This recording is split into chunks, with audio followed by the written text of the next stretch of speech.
주의 성령이 내게 임하셨으니. 우리 계속 그 12장의 징계에 대해서 지난번에 다루다가 멈췄는데요. 현대 시대는 이 징계에 대해서 굉장히 알러지가 굉장히 강합니다.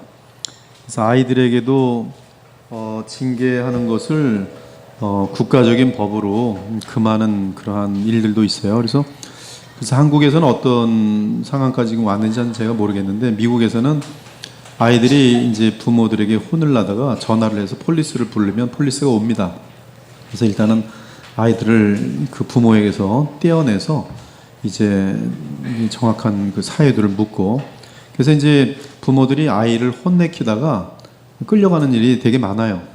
그래서 일단 아이들을 혼낼 때는 손을 대면 안 됩니다.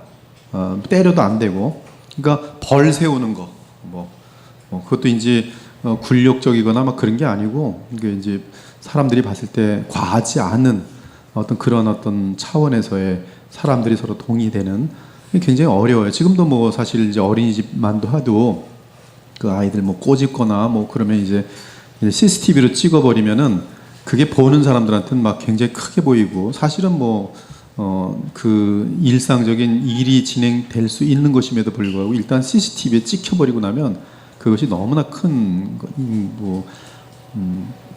아이를 죽이기라도 할 것처럼 그런 식으로 다들 오해해 버리기 때문에 이 CCTV가 그래서 장점도 많은데, 일단 찍힌다 그러면 사람들은 눈에 보는 것에 되게 예민하기 때문에 굉장히 과하게 보이는 그런 일들이 많이 있어요. 근데 그래서 지금 징계하는 게 되게 이제 어려워지고 있다는 것이죠. 아이들에 대해서도, 자기 자녀인데도 성경은 지금 회초리를 대라고 돼 있는데, 회초리는 하나의 그냥 응징의 상징이고, 그냥 말로 벌을 한다든지 심부름을 시키는 벌을 한다든지 그런 식으로 이제 그것을 이렇게 완화시키는데요. 사실 성경은 이 회초리를 때림으로 인한 분명한 그런 하나님의 방법의 그런 죄성을 어렸을 적에 제거해버린 그런 분명한 그 내용이 담겨 있습니다. 그래서 이 잠언 13장 24절도 매를 아끼는 자는 그의 자식을 미워함이라 자식을 사랑하는 자는 근실히 징계하느니라. 이 징계는 그래서 이 아이들로 하여금 바르게 자라날 수 있도록, 하나님을 경외하면서 자라날 수 있도록, 특히 권위질서. 여러분, 권위질서라는 건 되게 중요합니다.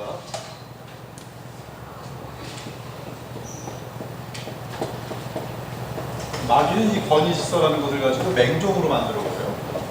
이제 마귀의 짓이고요. 반면에 이제 이 권위질서에 대해서 도전하는 레블이라고 하는데요. 성경이 굉장히 악하게 얘기해요. 레블. 당돌한. 유다서 보면은, 또 베드로 후서에 보면 당돌한 자라고 돼 있어요. 전혀 이게 권위를 인정하지 않는 거예요.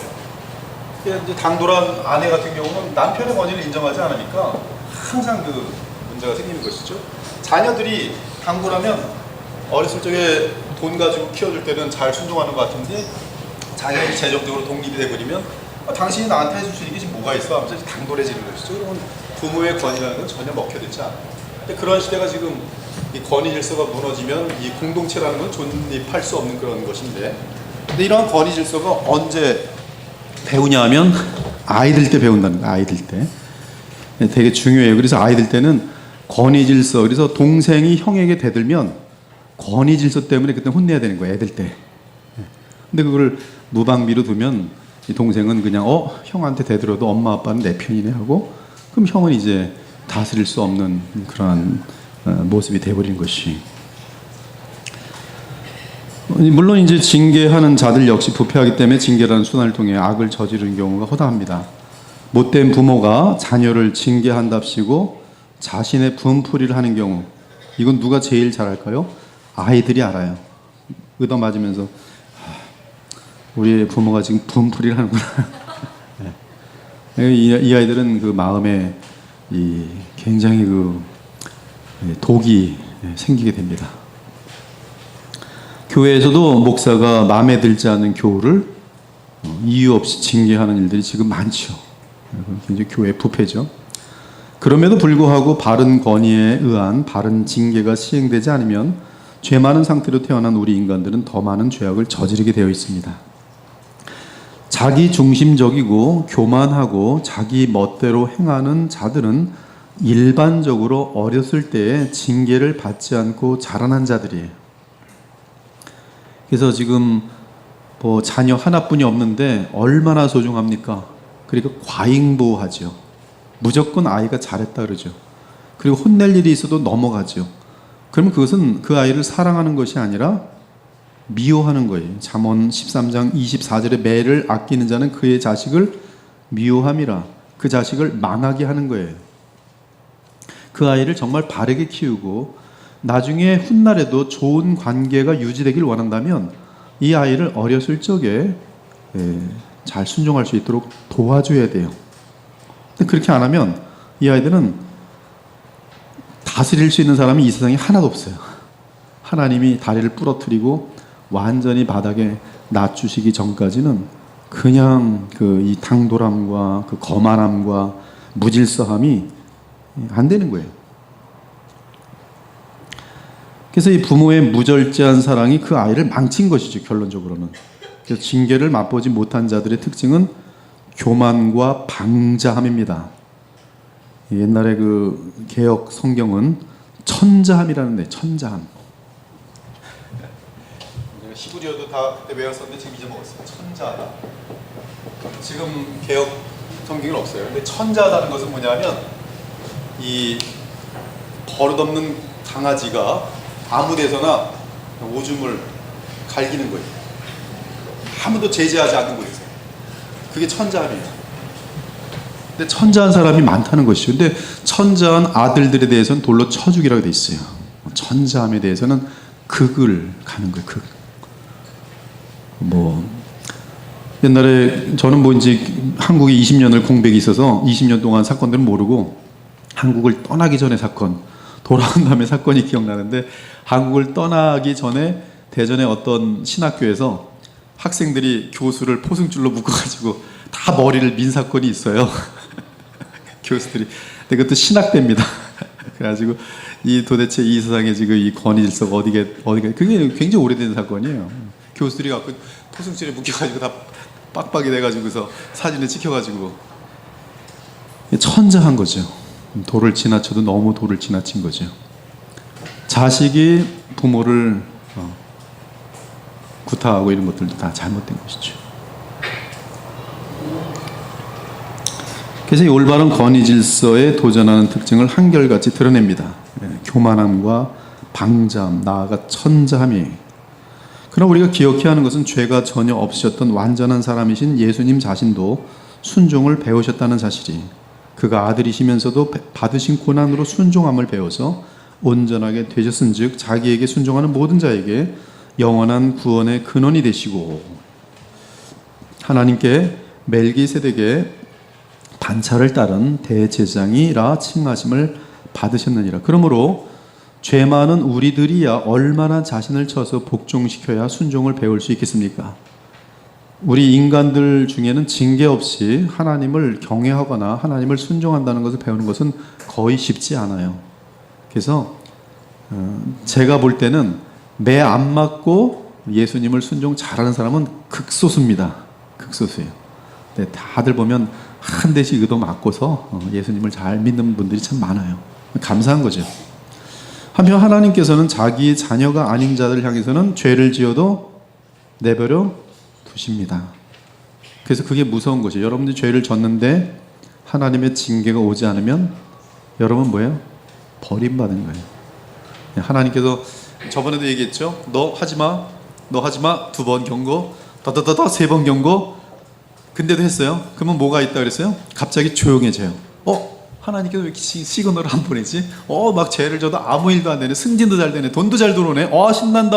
와, 가고 있는데 그럼 어떤 상태예요? 이제 야구 빠따로 이제 날리는 이제 순간 오고 있는 건데 자기만 모르는 거죠. 정확합니다, 여러분들. 그러니까 경고가 올 때 머리가 아픈다든지 간단한 징계가 올 때 그때 회개하고 돌아서면은 큰 문제 나지 않고 그 거룩함을 향하여 달려갈 수가 있어요. 근데 하나님께서는 불신자들을 향해서는, 멸망하는 자들을 향해서는 간섭하지 않습니다. 그래서 죄를 져도 형통하는 거예요. 형통하고 욥기 같은 데 보면은, 또 시편 73편 같은 데 보면 저들은 죄를 지고도 이 세상에 너무 잘 돼요. 그래서 이 시인이 시험에 듭니다. 근데 하나님께서 뭘 보여줘요? 네가 생각하는 인생의 길이가 얼마나 기냐? 인생은 네가 볼 때 긴 것 같지만 찰나야, 찰나. 그리고 그 찰나가 끝나면 영원한 곳으로 떨어지는 걸 보여줘요. 아, 저 사람은 죄를 지면서 형통하지만 형통을 누리는 것은 인생이라는 그 짧은 기간이구나. 70년, 80년. 그래, 잘 먹고 잘 살아도 그것은 죽음 이후에는 한낮의 꿈과 같은 거예요. 꿈과 같은 거. 여러분, 이걸 보셔야 돼요. 여러분, 지금 현실 속에 진행되는 일들을 보면서 대단히 크게 보지만 성경은 영원적인 차원에서 봐요. 여러분, 한 1000년 전 이상 사건에 대해서 관심이 뭐가 있습니까? 그때도 벌써 장관들이니 왕들이니 다 지나갔어요. 우리하고는 지금 아무런 관심도 없어요. 즉, 영원하지 않은 것은 길어 보여도 시간이 지나고 나면 아무런 의미가 없는 거예요. 그때 잘 먹고 잘 살면 뭐 하겠어요? 지옥 갔는데. 그래서 하나님께서는 이 세상 사람들이 죄를 짓는 것에 대해서 내버려 두세요. 그리고 그것이 도를 지나치면은, 관영하면 어떻게 돼요? 쓸어버려요. 소돔과 고모처럼 그냥 무너뜨려버려요. 한 나라를 멸망시켜 버리세요. 그건 하나님께 어렵지 않습니다. 그냥 이렇게 쓸어버리는 거예요. 날 잡아서 다 쓸어버려. 심지어 창조 질서를 거스르는 끔찍한 죄악을 저질러도 내버려 두십니다. 통성연애자들, 창세기 1장에 보면 그들은 순리를 거슬러 영리로 쓰며, 하나님이 용도가 있는데 그 용도를 거슬르는 거예요. 왜 거슬르는가? 하나님과 맞짱 뜨는 거죠. 그래도 그냥 내버려 두세요. 그러나 하나님께서는 쓸어버려요. 다시는 일어나지 못하게 만들어요. 그 이유는 그들은 하나님의 심판의 대상이지 징계의 대상이 아니기 때문에 그래요. 그런 여러분이 징계를 받으면 감사해요? 감사치 않아요? 감사하죠. 그래서 여러분들 이렇게 기도하세요. 주여, 제가 주의 뜻대로 행하지 않으시면 때려주세요. 그러나 아프게 때려주지 마시고 꼬집어주세요. 그렇게 굉장히 지혜로운 거예요. 하나님 다 들어주고 꼬집어주십니다. 그러면 아프죠? 참 감사합니다. 다리가 부러져서 불구가 되고 그런 것도 낫잖아요. 뺨때기 한 대 맞고 돌아오면 얼마나 감사해요. 그러나 하나님의 이 죄라는 것을 정하심을 알고도 자기들만 행할 뿐 아니라 또한 그런 일을 행하는 자를 옳다 하는 자들은 하나님께서 내버려 두셨다. 반복돼요. 그러므로 하나님께서 그들을 마음의 정욕대로 더러움에 내버려 두사. 그들은 더 깊은 죄, 더 깊은 죄. 이 죄라는 것은 이 마약과 같은 거기 때문에 마실 때는 좋은데요, 마시고 나면 더 갈급함이 커져가지고요, 자꾸 영리로 갑니다. 즉 영리가 뭐냐면 돌연변이로 가요. 더 확실한 말은 변태로 가요. 그래서 변태가 생기는 거예요. 죄라는 것은 계속적으로 변태로 가요.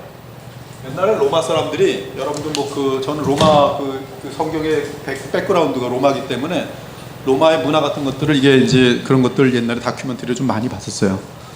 근데 로마에서 여러분들이 잘 아는 게 뭐냐면, 그 사람들이 그 쾌락을 즐기는 것이 이제 다른 부분도 성적인 것도 있지만 이 먹는 음식 가지고 쾌락을 즐기는 거예요. 그래서 온갖 종류 아주 특이한 음식들을 다 먹어봅니다. 그래서 곰발바닥도 먹어보고 무슨 새 지느러 여기 털에 그런 것도 먹어보고 제일 맛있는 걸 찾아보는 거예요. 그리고 또 이걸 다 먹고선 토해요. 그래서 토하는 그릇을 갖다 놓습니다. 그래서 이만큼 먹고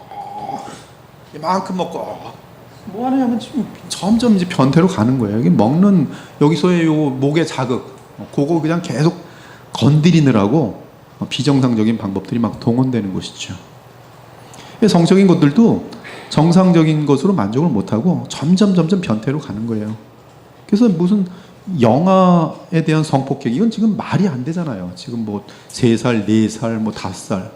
어떻게 그런 아이들을 건드릴 수 있는 그러한 세계가 죄의 세계. 근데도 아무 일도 없어요. 오늘도 병 안 걸리고, 오늘도 직장생활 버젓이 하고 돈은 월급 잘 들어오고 하나님께서 버린 사람들이 그들은 더 마귀를 닮아가면서 그것이 저주인 줄 모르는 것이죠. 여러분 마귀 닮고 싶으면 죄를 짓는데도 아무런 불행한 일이 발생하지 않으면 신나게 마귀 닮아가요. 그리고 계속 변태로 가요. 계속 역리로 가요. 비정상이 된단 말이죠. 그것이 사실은 이미 저주예요. 그리고 그런 곳에는 진정한 행복이 없어요. 계속 자극이 필요한 거죠. 계속 더 센 자극, 더 센 자극. 마약도 더 센 마약, 더 센 마약, 더 센 마약. 이제 미국은 마약 많아요. 중학생부터 벌써 마약이 들어와요. 중학생 애들이 학부모 형들이 제일 큰 문제가 뭐냐면 애들 중학생들인데 마약 문제예요. 그 단속하느라고 쉽지 않아요. 왜? 교사들도 마약하고 있거든. 이 죄라는 게 얼마나 무서운지. 근데 거기에 행복이 있냐 하면 행복이 없어요. 가정은 가정대로 완전히 그냥 다 파괴되어 있고요. 파괴되어 있어도 뭐는 있어요? 쾌락은 있어요. 쾌락 찾는 것이 행복인 줄 알아. 이제 저희 나라들도 이제 미국을 닮아간 건데 제가 아마 미국에서 20년 살다 온 게 아마 이제 이 나라도 그 나라를 닮아갈 거기 때문에 미리 좀 어두운 부분들을 좀 이렇게 소개할 수 있는 그런 것도 되는 것 같아요.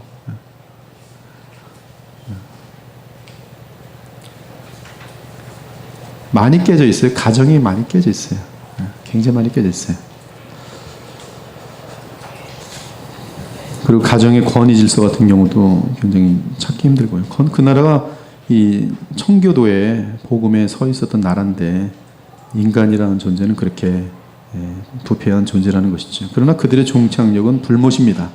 그러나 두려워하는 자들과 믿지 않은 자들과 흉악한 자들과 살인자들과 음행하는 자들과 점술가들과 우상 숭배자들과 거짓말하는 모든 자들은 불과 유황으로 타는 못에 던져지리니 이것이 둘째 사망이라. 누구든지 생명책에 기록되지 못한 자는 불못에 던져지더라. 하지만 그리스도의 피로 거듭난 주의 자녀들을 향해서는 그들이 죄 가운데 거할 때 반드시 징계하십니다.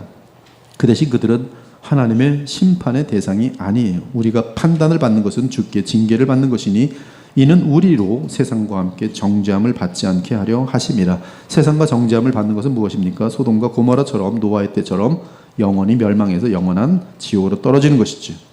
어찌 아버지가 징계하지 않는 아들이 있으리요? 징계가 너에게 없으면 사생자요 친아들이 아니니라. 요한복음 15장을 보면 예수 그리스도와 믿음으로 연결된 자들에 대해 징계가 주어지는 것이 정확히 나타나는데요. 여기 보니까 15장 1절 2절을 보면 무릇 붙어 있고 열매를 맺지 아니하는 가지는 아버지께서 그것을 제거해 버리시고 왜? 열매를 더 맺게 하려. 그러니까 여러분의 죄성을 하나님께서는 수술을 하시는데 그 수술은 뭐로 나타나냐면 징계로 나타나요. 돈에 너무나 마음이 가 있으면 돈 때문에 돈을 다 잃어버려요. 돈을 벌려고 투자를 했는데 확 날아가는 거예요. 정말 한 20년 수고해서 몇 억 모아놨다가 이건 안전할 거야 하면서 딱 투자를 했는데 바닥을 쳐버리는 거예요. 이런 일이 자기 생각에는 절대 불가능한데 발생해 버려갖고 그냥 땅거지가 아니라 빚만 오히려 한 5억 정도 생겨버리는 거예요. 사람 그다음 뭐 알고더니 5억 정도 갚으려면 이자랑 해서 이거 내 인생 끝났구나. 근데 그런 사건을 하나님께서 왜 발생시키냐면 돈을 의지하지 못하게 하고 돈을 향해 살았던 삶이 얼마나 허무한지를 보여주시는 거예요. 그래서 그 사람은 그 일 다음에 정상적인 크리스찬이라면 더 이상 나머지 인생은 돈이 아니에요. 어차피 빚진 인생.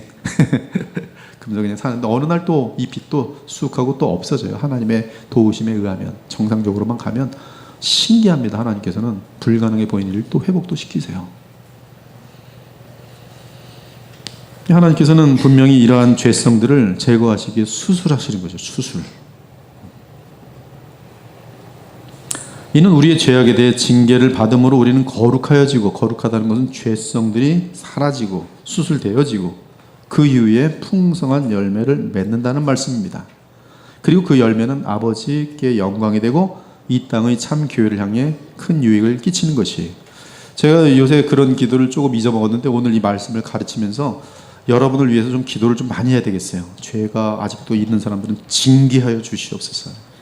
더 거룩하여지게 하여 주시옵소서. 저를 포함해서 우리 모든 교우들에게 험하게 다루어 주시옵소서. 그래서 이 시대에 가장 거룩한 성도들과 교회가 되게 하여 주시옵소서. 기도를 하는 것이 성경적인 것 같아요. 제 이 기도가 여러분 어떠세요? 참 성경적인데. 히브리 12장 10절 11절 오직 하나님은 우리의 유익을 위하여 징계하사 그의 거룩하심에 참여하게 하시느니라. 무릇 징계가 당시에는 즐거워 보이지 않고 슬퍼 보이나 후에 그로 말미암아 연단받은 자들은 의와 평강의 열매를 맺느니라. 참 너무 아름답죠. 하나님 정말 귀한. 여기 지금 뭐 한 50대 좀 넘은 분들 중에는 징계 받고 정신 차린 사람들 꽤 있을 겁니다. 그런 사람들이 이런 말씀 읽으면 아멘 아멘 하죠. 그때 그랬었지. 내가 그때 안 맞았으면 아마 지금도 세상에 미쳐서 지금 아마 빠져 있을 거야. 그때 이렇게 망한 것이 나에게 얼마나 거룩한 삶을 살도록 했는데 아멘 아멘 지금 읽으면서 지금.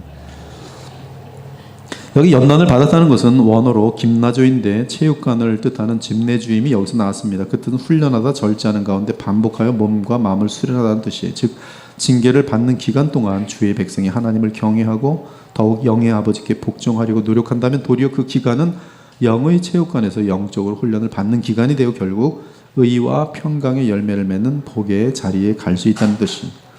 여기 그리고 이제 이 연단 받는다는 것은 제일 중요한 개념은 당금질입니다. 당금질해서 쫙 녹이면 또 찌꺼기들이 또 쭉 떨어져 나가고 뺐다가 아직도 나 또 남았네. 또 당금질하면 또 찌꺼기들이 또 하면서 당금질을 많이 할수록 더 정결하고 깨끗한 게 나오죠. 근데 당금질은 아파요, 안 아파요? 불로 데워지는 건데 얼마나 아프겠습니까? 이게 집나조, 김나조 이렇게 표현되어 있어요. 그리고 그 자리는 지금 이 징계를 받는 자리는 이게 징계를 받고 이제 성숙되고 나면 믿음의 경주를 그때는 이제 이 나를 넘어뜨리는 죄성 같은 것들이 해결됐기 때문에 힘차게 달려갑니다. 저는 분명히 확신하는데 존 칼빈 같은 경우는 이미 20대에 죄성의 문제가 해결된 사람들이에요.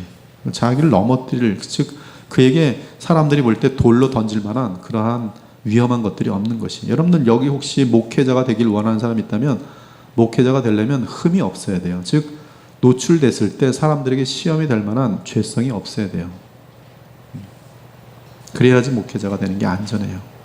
열심히 목회해서 사람들은 한참 많았는데 지금 뭐 어떤 목사들처럼 펑펑. 여러분 이 터지는 거는요 그때 사건이 아닙니다. 수십 년 동안 누적된 버릇이에요. 그 버릇에 빙산의 일각이 터진 것이에요. 그 밑을 파고들면 더 많아요. 더 많아요. 그 자기가 알아야 돼요.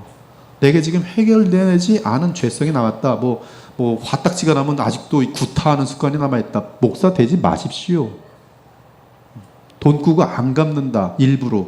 목사 되지 마셔야 돼요. 나중에 횡령한다고. 교회 돈 슬슬 끄집어 간다고요. 지금도 몇만 원짜리를 슬슬 끄집어내는 양심에 걸리는 습관이 좀 있다. 절대로 이런 사람들은 돈 관리하면 안 돼요. 돈 큰 거 되면 지금 1,000원 끄집을 수 있는 사람들은 그때 가면 10억 끄집어 가는 거예요. 그러니까 철저해야 돼요. 머리털만한 것도 없이 흠이 없도록 굉장히 온전해야 돼요. 그러므로 징계를 통해 경건의 훈련을 쌓은 자들은 그의 삶이 외적으로는 철저하게 주께 순종하여 의의 열매를 맺고 내적으로는 성령으로 말미암은 한없는 하늘의 평강을 누리고 또한 동시에 그리스도를 닮는 성품을 빚어갑니다. 한편 복된 참신자와 어리석은 거짓 신자의 차이는 하나님께서 징계할 때에 어떠한 반응을 보이느냐의 차이예요. 하나님이 나의 죄로 인하여 징계하실 때 그 반응은 하나는 더 하나님께서 내외로 두시는 차원으로 달려가고 하나는 참된 하나님의 자녀로 입증되는 거예요. 하나님의 징계는 공동체가 있을 때 공동체로 함께 나타날 때가 있거든요. 그럼 거기서 이제 가짜와 진짜가 갈려요. 아수르 제국이 딱 공격하면 이 함께 공동체는 이스라엘 공동체는 같이 당하거든요. 근데 그때 보면 하나님을 향한 믿음이 있는 사람하고 없는 사람하고 싹 갈려요. 그런 것처럼 이 반응은 가짜와 진짜를 나누는 것이죠. 복된 신자는 징계를 받을 때 겸허하여지고, 그리고 내 탓이요, 나는 죽어 마땅합니다 라는 고백으로 나오는데, 교만한 자는 하나님 내게 왜 이러십니까? 이렇게 하시면 저 하나님 안 믿습니다. 하나님을 위협해요. 그리고 나서 정말 신앙을 집어 던져요. 교회도 안 나가고 끝내버려요. 왜? 하나님이 마음에 안 든다 이거예요. 가짜예요. 하나님의 뜻은 이것이니 너희의 거룩함이라. 하나님이 우리를 부르심은 부정하게 하심이 아니요 거룩하게 하심이니, 그러므로 저버리는 자는 사람을 저버림이 아니요 너희에게 그의 성령을 주신 하나님을 저버림이니라. 그러므로 우리가 하나님의 마음을 아는 주의 자녀라면 주께 사랑의 회초리를 맞을 때 어떻게 한다고? 그분에게 오히려 달려가서 엉엉 울면서 잘못했어요, 안 그럴게요. 다음에 또 그렇게 하더라도 일단 진심으로 그렇게 하는 거예요. 뭐 죄성이 뭐 그날 아침에 딱 제거되지 않잖아요. 근데 그러면 하나님은 또 안아주십니다. 이 횟수가 어떤 사람은 7번에 70번도 가는 거예요. 지겹도록. 근데 이제 저번에 정대훈 목사가 그런 얘기 했잖아요. 이걸 이용하는 놈은 점점 나쁜 놈이 되는 거고, 하나님이 나를 용서해 주겠지. 일부러. 쇼를 하는 거예요, 쇼. 하나님을 정말 쇼하는 사람이 있어요. 죄를 지면서 용서해 주시겠지. 죄를 딱 지고 하나님 미안해요. 지금 쇼를 하는 거예요. 이 용서를 이용해 먹는 거 말고 정말 진심으로 죄에서 벗어나길 원하는 마음으로 하나님께 가슴 아파하면서 구하는 것이에요. 그러면 7번에 70번이라도 하나님은 용서하세요. 그리고 때가 되면 그 진심이 하나님의 은혜의 역사에 의해서 수룩하고, 언제 그랬냐는 듯이 죄성에서 빠져나와요. 여러분이 어렸을 적부터 갖고 있는 죄성은요, 그렇게 쉽게 없어지지 않습니다. 만약에 쉽게 없어지면 여러분이 여기 있는 분들은 다 칼빈이죠. 굉장히 오래 가요. 50살까지, 60살까지, 70살까지 쫓아가고. 죄성 중에 가장 무서운 죄성은 오늘 이 시간에 꼭 기억하기 바랍니다.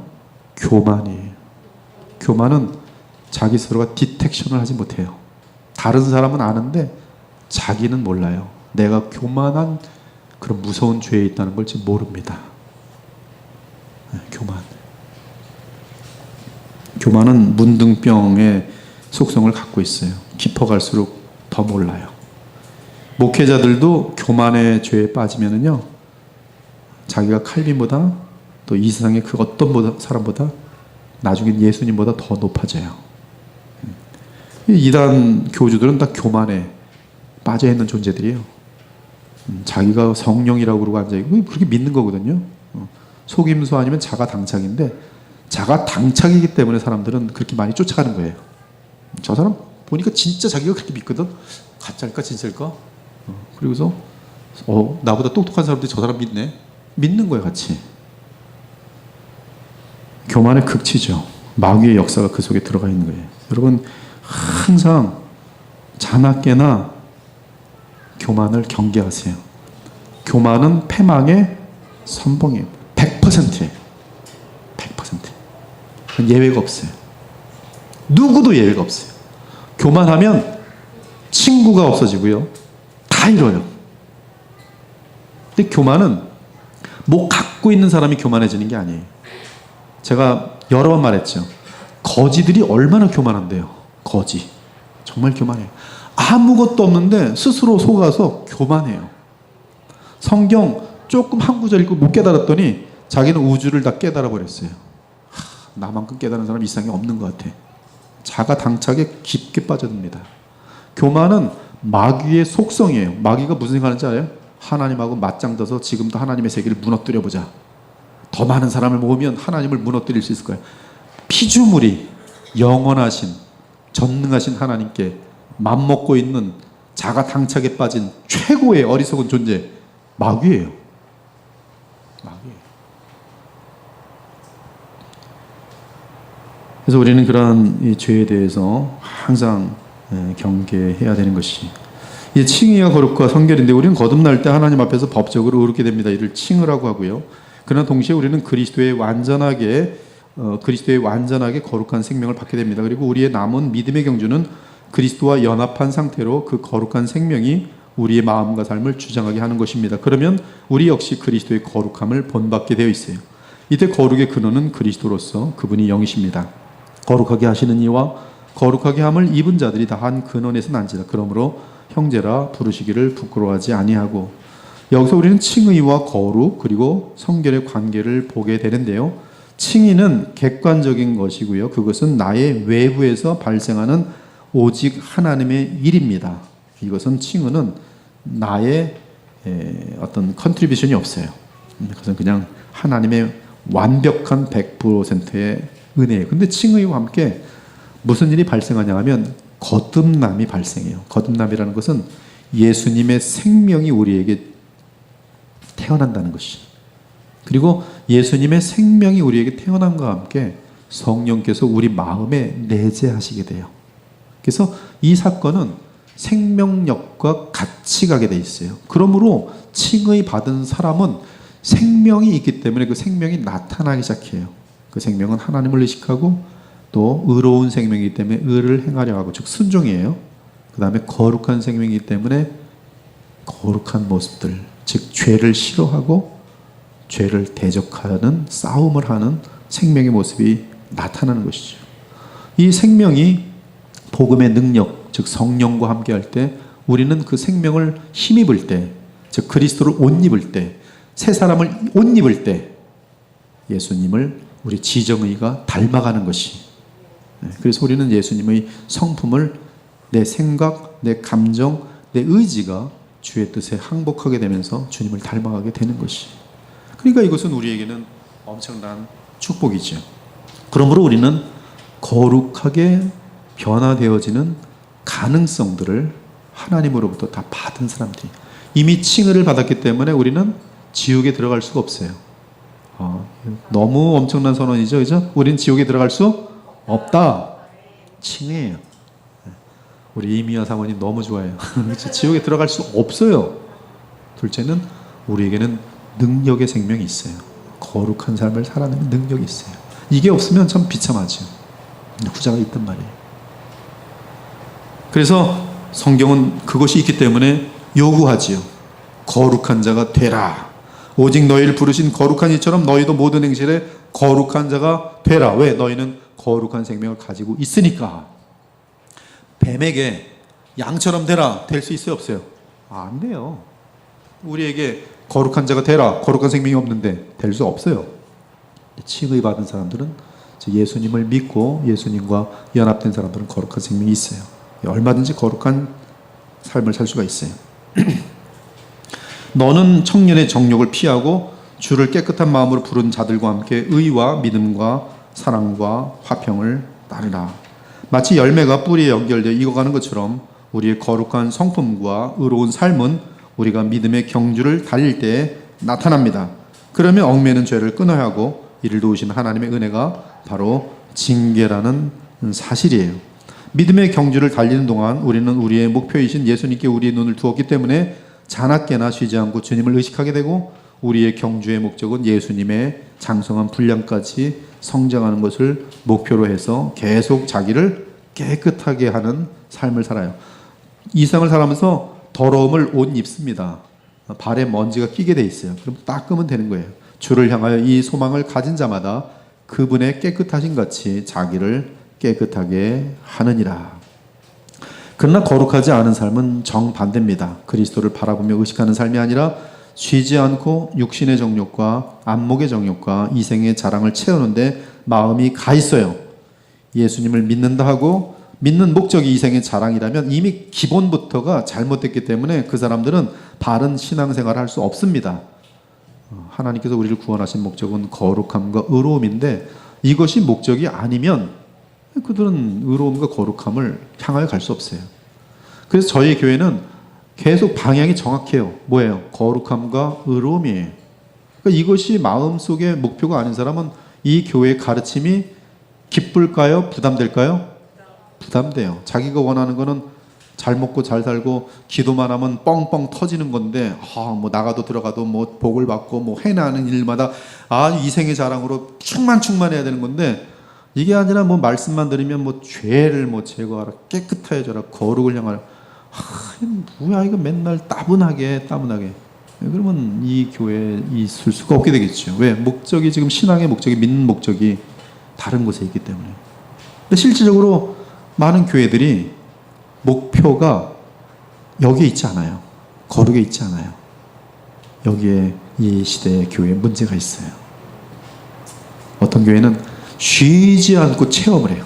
눈 돌아가게 만들고 계속 뭐 2시간 동안 박수 치면서 그게 목적이에요. 누구든지 보면 전도에 와서 또 사람들은 막 늘어나는 거예요. 1,000명 있다가 5,000명 있다가 2시간 동안 하고, 요번에 김기동 뭐 몇 시간 동안 집회 4시간 5시간 귀신 들어왔지? 와, 하나님이 역사하셔. 다 모아오는 거예요. 옛날에 뭐예요? 예수님 믿었더니 아파트가 당첨됐어. 이번에 또 당첨됐어. 와, 할렐루야. 당첨 간증 집회. 제가 대전에 살았는데 이 플랜카드가 뭐냐면 아파트 당첨 간증 집회. 이곳저곳에 늘늘이에요. 그래서 조금 더 하거나 가망 거 없습니다. 혹시 여러분들 무슨 교회를 원하는 거예요? 왜 교회 다녀요? 왜? 이생의 자랑? 이생의 자랑을 그쪽으로 가시면 돼요. 근데 거룩함이 없는 거예요. 그리고 죽을 때는 예수님을 닮은 거하고는 전혀 무관해요. 그래서 신앙이 좋은데 전혀 남편 밥 안 해주고, 자기는 되게 믿음이 좋은 것 같은데 남편은 믿음 없는 것 같으니까 집에만 가면 얼굴을 인상을 써요. 목사님을 향해서는 환한 빛을 했다가 집에 가면 저런 영적으로 저 바보 같은 남자가 밥이나 달라 그런다. 근데 거꾸로 이 여자는 뭐냐 하면 지금 굉장히 지금 잘못 신앙을 갖고 있는 거죠. 교만하고. 성경은 오히려 아내들아 내 남편에게 공경하도록 돼 있는데 이미 가장 기본되는 계명부터 요구부터 무너뜨려 버리는 거예요. 그리고 무슨 신앙이 좋다고. 제가 어느 교회라고 말씀 안 드리지만 그 교회는 보니까 아침부터 저녁 때까지 하루 종일 가서 공사해요. 집에 가서 왜 집에 안 가요? 집에 뭐 가서 남편이 귀찮게 하고. 교회 가서는 전철 타고 다니면서 몇 시간 교회를 가요. 왔다 갔다 하면서 하루 종일 교회를 해서 뭘 해요? 뭐라는 걸까? 교회를 왜 이렇게 열심히 해요? 노는 거예요. 그냥 노는 거. 사람들 만나고 밥 먹고 놀고. 하나님께서는 그러한 모습들에 대해서 싫어하십니다. 여러분, 거룩함이 목적인 사실을 놓치지 않길 바랍니다. 정말 힘든 길이에요. 그리고 거룩을 이루는 것은, 거룩이라는 것은 제일 중요한 게, 거룩을 자꾸 이렇게 영지주의, 즉 이원론 쪽으로 보지 마세요. 거룩이라는 것은 나의 평범한 삶 속에서 예수님의 모습을 담는 거예요. 거룩이라는 것은 아름다운 사람이 되는 것이에요. 그래서 거룩한 사람은 아름다워요. 정말 귀한 사람, 평안하고, 그러나 거짓이 없고 진실하고 누구든지 사랑할 수 있고 용서하기 좋아하고 아름다운 사람이 되는 거예요. 거룩 그러면 무슨 거룩 뭐 이런 게 거룩인 줄 알아? 그런 거 거룩 아닙니다. 그거는 그 수도승들이 얘기하는 그런 거예요. 거룩은 그냥 나의 평상시의 삶에 말 한마디라도 더 따뜻하게 하고 더 진실하게 하고, 그런 것들이 거룩이에요. 여러분, 우리는 예수님을 닮아가는 그 경주에 지금 들어왔고요. 이건 끝나지 않았어요. 여러분, 제가 이 말씀을 여러분이 마음속에 새기고 정말 거룩을 향하여 경주를 하신다면, 여러분들이 주님을 만날 때 그때 목사님의 말씀 때문에 내 인생의 신앙의 목적을 그리 잡았는데 이것이 이렇게 영원토록 내게 영광이 되고 이것이 내 인생을 그렇게 풍성하게 만들고 저렇게 많은 열매들을 맺힐 수 있도록 그때 거룩을 향하여 도전해 주심을 감사합니다라고 저한테 감사하게 될 거예요. 여러분, 모든 아름다운 것들은 인내가 필요하고 노력이 필요하고 진실이 필요하고요, 투자가 필요해요. 썩어질 것들은 다 찰나고 다 감각적이고 다 인스턴트예요. 공부, 역사 속의 요원을 시험 보죠. 시험 보면서 공부 얼마나 해야 되는데 근데 아는 것과 모르는 것, 역사 속의 교회 그래서 좀 공부해 본 사람은 야 이거 한 10년 전에만 알았어도 내 신앙생활이 얼마나 도움이 되었을까라고 말하는 분들 제가 몇 분 만났어요 벌써. 근데 공부하려고 강요로 하니까 지금 하지 시험 안 봤으면 5년이 지나도 10년이 지나도 역사 속의 교회라는 책이 있나? 앞부분 이렇게 보다가 다음에 보지. 항상 뭐냐면 다음에 보지. 다음에 보지. 언제? 못 보는 거예요. 다음에는 못 보는 거예요. 근데 시험을 치니까 저 친구도 공부한다는데 나도 해야지.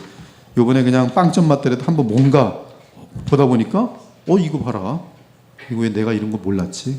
와 이거 알았으면 왜 지금 이러한 교단들이 있었고 신앙의 기독교 역사 속에 무슨 경건주의가 있질 않나 무슨 신비주의가 있질 않나 이러한 것들이 다 무슨 모순들이 생기고 핑퐁을 하면서 왔다 갔다 하네.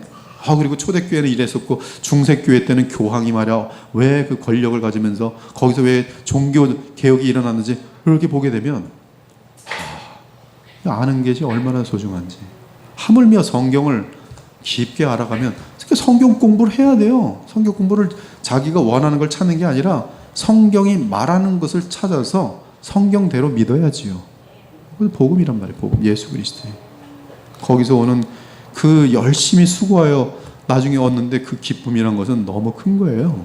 너무 크고 그 큰 걸 이제 맛보기 시작하면 그 다음부터는 성경을 너무너무 보고 싶어지는 거예요. 여러분 여기 이 자리에 앉은 분들 중에 솔직히 자기한테 물어보세요. 성경 보고 싶어 죽겠다. 이 사람들은 지금 잘 가고 있는 거예요. 나는 왜 성경만 보면 잠이 오고 이게 무슨 말이야 지금도 무슨 뭐 그랬느니라 딱딱해 죽겠네. 텔레비전 보다가 좀 봐야지. 이런 사람 지금 계속 지금 처지고 있는 거예요. 후자의 단계들을 내가 하나님의 말씀을 향하여 헐떡이나이다. 헐떡이나이다. 여러분 피와 죄와 싸우되 피 흘리기까지 대항하기 바라고요. 모든 죄는 하나님을 노골적으로 대항하는 죄라는 사실을 기억하고 또한 아무리 작은 죄라도 우리를 얽매는데 충분한 사실을 기억하기 바랍니다. 그리고 우리 인생이 짧다는 사실 아시고 그리고 이 바른 경주를 한 사람들에게는 면류관이 예비되어 있다는 사실을 분명히 아시고 그래서 그날 하나님이 주시는 영원한 영광 면류관을 받는 분도 있지만 받지 못하는 분도 있어요. 우리 그리스도의 보혈교회는 면류관 받는 분들이 좀 많았으면 좋겠어요. 그래서 의정 형제도 면류관 받았네. 역시 가집사님도 면류관 받네. 얼마나 멋있어. 서로 박수. 저 사람 왜 면류관이 없는 거지? 미안하네. 좀 면류관 많이 받았으면 좋겠어요. 생명 바쳐서 주님을 위해 살고요. 날마다 근데 놀라운 것은 거룩한 삶에 재미가 있을까요? 없을까요? 엄청나게 재미가 있어요. 뭐든지 하나님 앞에서 주의 형통케 하시는 역사들 보면서 하나님 앞에 너무 감사해서 눈물이 주룩주룩 나고 너무 좋아서 어찌할 바 알 수 없는 하늘의 평강과 기쁨이 쉬지 않고 있는 곳, 그곳은 바로 거룩을 향하여 힘차게 달려가는 믿음 생활에 있어요. 여기 말고 체험에 무슨 방언에 신비 체험에 이상한 무슨 운동에 사람들이 많이 모이는 곳에 집회 이런 것이 있을 줄 알고 기웃거려오지만 거기는 항상 목마름이 있어요. 해소가 안 돼요. 그러나 하나님 말씀으로 깊어가고 또 거룩을 향하여 달려가고 있을 때는 천천히 가는 것 같은데 가다 보면 정말 한없이 우리의 목마름을 해소시켜주는 성령의 역사들을 우리가 맛보게 되는 것입니다. 여러분들 이후로 계속 이 거룩한 믿음의 경주를 온 힘을 다해 달리시기를 주님의 이름으로 축원드릴게요. 기도하고 마치겠습니다. 하나님 감사합니다. 우리가 믿음의 경주자인 것을 오늘 다시 한번 확인하고 정리합니다. 하나님 아버지 저희들에게 이 세상의 올림픽의 경주를 위해서도 어렸을 적부터 준비하고 다른 것 하고 싶은 것 다 절제하면서 정말 하나의 영광을 얻기 위해서 그렇게 달려가는데 저희들에겐 영원한 영광이 걸려있는 이 거룩의 경주를 얼마나 사사롭게 여기고 또 가볍게 여기왔는지요. 마지막 주님을 만나 뵐 때 이렇게 가볍게 여겼어야 할 경주가 아니라는 것을 그때 돌아본다면 후회할 일들이 많을 줄 압니다. 주님 저희들 아직 늦지 않았으니 호흡 마치는 그날까지 이 위대하고 영원한 믿음의 경주에 온 마음과 심혈을 기울이게 하여 주옵소서. 우리 각자에게는 교만과 죄성들을 주의 말씀으로 환하게 보게 하시고 좌우의 날성검처럼 그 말씀으로 우리 속에 있는 죄악들을 도려내게 하셔서 더욱더 해가 지날 때마다 예수님을 닮아가고 의의 열매들이 우리 삶 가운데 나타나는 것을 보면서 하나님께 감사하며 함께 믿음의 경주를 격려하며 달릴 수 있는 거룩하고 복된 주의 공동체가 되게 하여 주옵소서. 오늘도 돌아가는 발걸음 함께 하시고 다음에 만날 때까지 주의 은혜가 넘치는 삶, 성령으로 충만한 삶이 되게 하여 주옵소서. 살아계신 우리 주 예수 그리스도의 이름으로 간절히 기도 올려옵나이다. 아멘.